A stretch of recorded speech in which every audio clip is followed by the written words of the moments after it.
mūsų kūrybinė grupė priėmė kvietimą dalyvauti šiam projekte, kur pagrindinės temos buvo ekologija, tvarumas, žmogus ir pasaulis.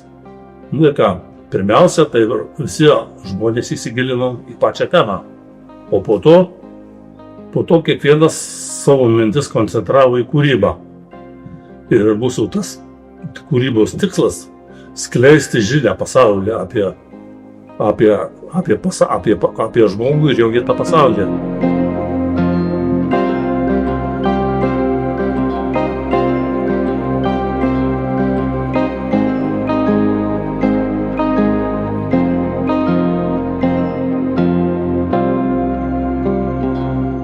Norėjau išreikšti garsą, kad tai paveikslas mano ir vadinasi Užgimęs garsas.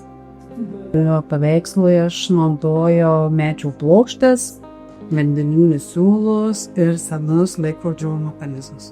Radau vieną laikrodį pas močiutę, o pas kitus tai jau prašyti, kad pas ką į namus, pas laikrodininką gal turi kažką išmesti. Tai mano mintis buvo būtent tai, kad tai yra užgimęs garsas ir kad išgirs mane ir aš ateisiu tavo širdį.